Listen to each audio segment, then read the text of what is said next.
तीन पुराने दोस्त अंकित, रोहित और सुमित कई सालों बाद एक साथ यात्रा पर निकलने का प्लान बना रहे थे।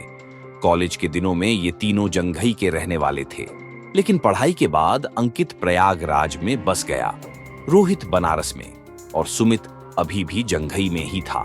एक दिन अंकित ने अपने दोस्तों को कॉल किया, क्यों ना हम लोग पुराने दिनों की यादें ताजा करें, एक ट्रिप पर चलते हैं।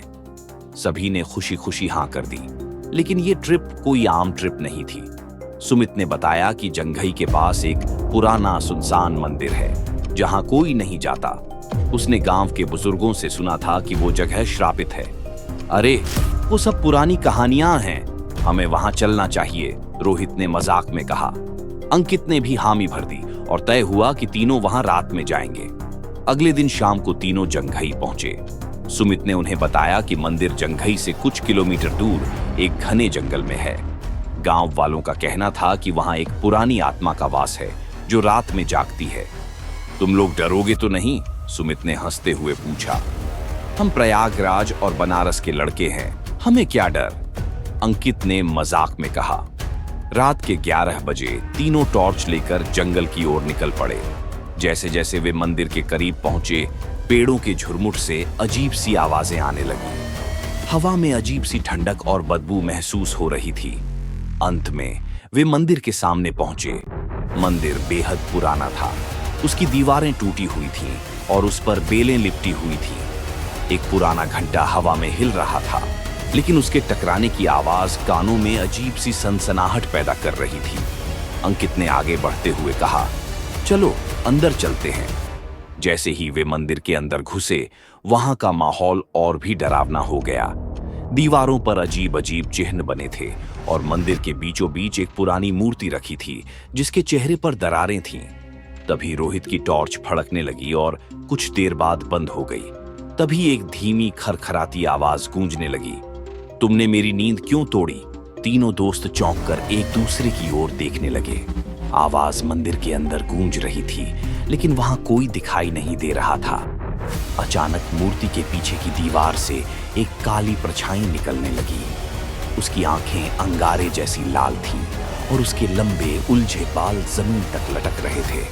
तुम लोग अब वापस नहीं जा सकते, आत्मा ने गुर्राते हुए कहा। जिसने मेरी शांति भंग की है वो अब मेरे साथ रहेगा। सुमित ने कांपते हुए कहा, हम माफी चाहते हैं, हम बस घूमने आए थे। लेकिन आत्मा की हंसी से मंदिर की दीवारें तक हिलने लगीं। माफी? अब बहुत देर हो चुकी है। अचानक मंदिर का दरवाजा खुद ब खुद बंद हो गया। चारों ओर घना अंधेरा छा गया। अंकित ने अपने फोन से लाइट जलाने की कोशिश की, लेकिन फोन भी काम नहीं कर रहा था। रोहित ने डर के मारे जमीन से एक पत्थर उठाया और आत्मा की ओर फेंका, लेकिन पत्थर बीच हवा में ही रुक गया और धूल में बदल गया। अंकित ने चिल्लाया, हमें यहां से निकलना होगा। किसी तरह तीनों दोस्त मंदिर से बाहर भागने में सफल हुए, लेकिन आत्मा की गूंजती हुई हंसी उनके कानों में गूंजती रही। गांव लौटकर उन्होंने बुजुर्गों से मदद मांगी। एक बूढ़े साधु ने बताया कि उस आत्मा को शांत करने के लिए बनारस के एक पुराने तांत्रिक से मिलना होगा। अगले ही दिन वे बनारस पहुंचे और उस तांत्रिक को ढूंढ निकाला।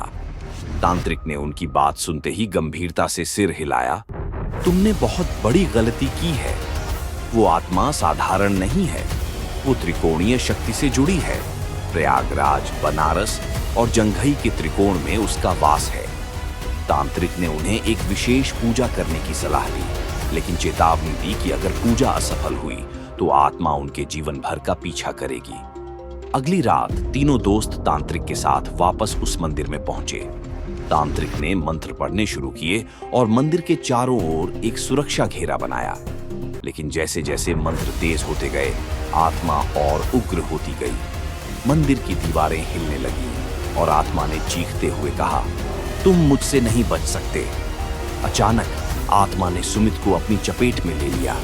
सुमित जमीन पर गिर पड़ा, उसका शरीर कांपने लगा। तांत्रिक ने तेजी से अपने मंत्रों की गति बढ़ाई और एक चमकदार त्रिशूल निकाला, जिसे उसने आत्मा की ओर फेंका।